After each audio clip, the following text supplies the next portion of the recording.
Saya ingin bertanya kepada Ustadz, apabila ada seorang wanita yang sudah single parent dan alhamdulillah bisa dibilang mampu lahir dan batin untuk menikah kembali. Bagaimana cara agar dapat disegerakan menikah tanpa merendahkan diri untuk tanda kutip mencari suami? Menikah. Menikah. Kalau bisa jangan ada tinggal janda dan duda. Menikah. Kenapa tidak menikah? Kalau ada yang orang mirip dengan ibu atau masih gadis, kalau ada orang yang cenderung pada ibu, jangan buru-buru ditolak. Hanya karena ekonominya kurang misalnya. Yang penting kan tolak ukurnya selalu agama dan akhlaknya. Udah ibu istikharah, kalau tenang menikah saja. Dan ingat teman-teman, dalam melakukan sebuah perintah agama, jangan peduli dengan perkataan orang. Kalau Anda selalu peduli dengan perkataan orang, maka kita tidak akan pernah bisa maju dan berkembang.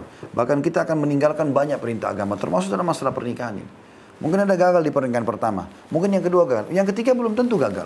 Dan kenapa harus malu dengan status kita kalau memang dasarnya pelanggaran-pelanggaran agama terjadi pada orang itu. Nabi SAW menikah dengan Khadijah. Khadijah itu sudah punya 2 suami sebelum Nabi SAW. Dan dua-duanya meninggal. Memang dia bukan cerai hidup ya, tapi meninggal. Lalu Nabi SAW menjadi suami yang ketiga, Nabi masih bujang. Beda umur lagi. Ini 40 tahun Khadijah, Nabi SAW 25 tahun. Dan manusia terbaik.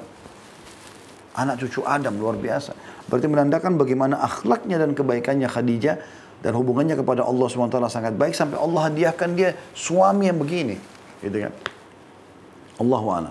Jadi tidak ada kata aib dalam masalah ini. Anda bisa. Saya berbagi ini sama ibu yang bertanya dari kajian kita ya. Ini Khadijah radhiyallahu anha waktu mau menikah dengan Nabi SAW. Nabi itu sendiri tidak pernah terfikir. Tapi rupanya beliau titipkan ada satu orang kayak pegawainya ngikutin Nabi ke negeri Syam. Coba ikutin nih Muhammad nih. Kenapa kok namanya harum sekali di Mekah orang ini? Jujur, dan selalu untung double. Rupanya Nabi SAW kalau ambil modal pengusaha orang Mekah, dibeli barang Mekah, kemudian dibawa ke negeri Syam lalu dijual, gitu kan. Nah, nanti dari negeri Syam, keuntungan dan modal saudara dibeli lagi barang baru lalu dibawa pulang. Sehingga double, dan tidak ada satupun pengusaha yang buat seperti itu.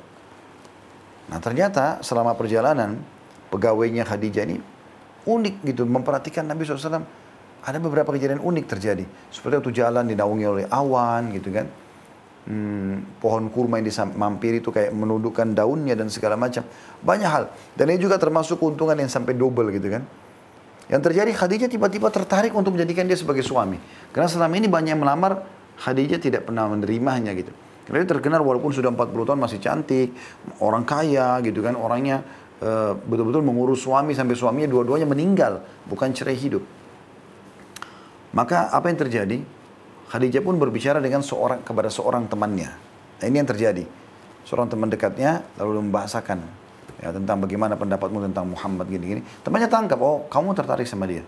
Kata Khadijah, sepertinya begitu. Lalu kata dia, baik kalau gitu serahkan urusan kepada saya. Saya akan bicara. Orang ini nggak pakai nunggu langsung bicara kepada Nabi SAW. Begitu dalam buku-buku sirah disampaikan.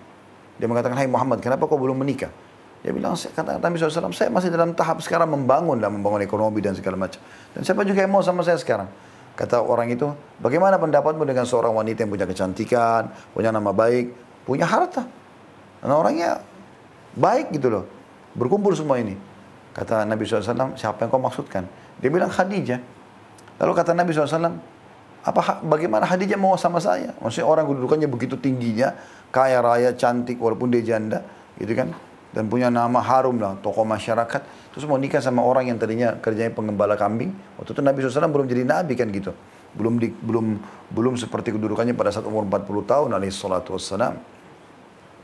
Maka kata perempuan tersebut, itu urusan saya. Maka dia pun kembali kepada Haji yang mengatakan, Muhammad sudah setuju. Kalau setuju. Pertemukan 2 keluarga menikah.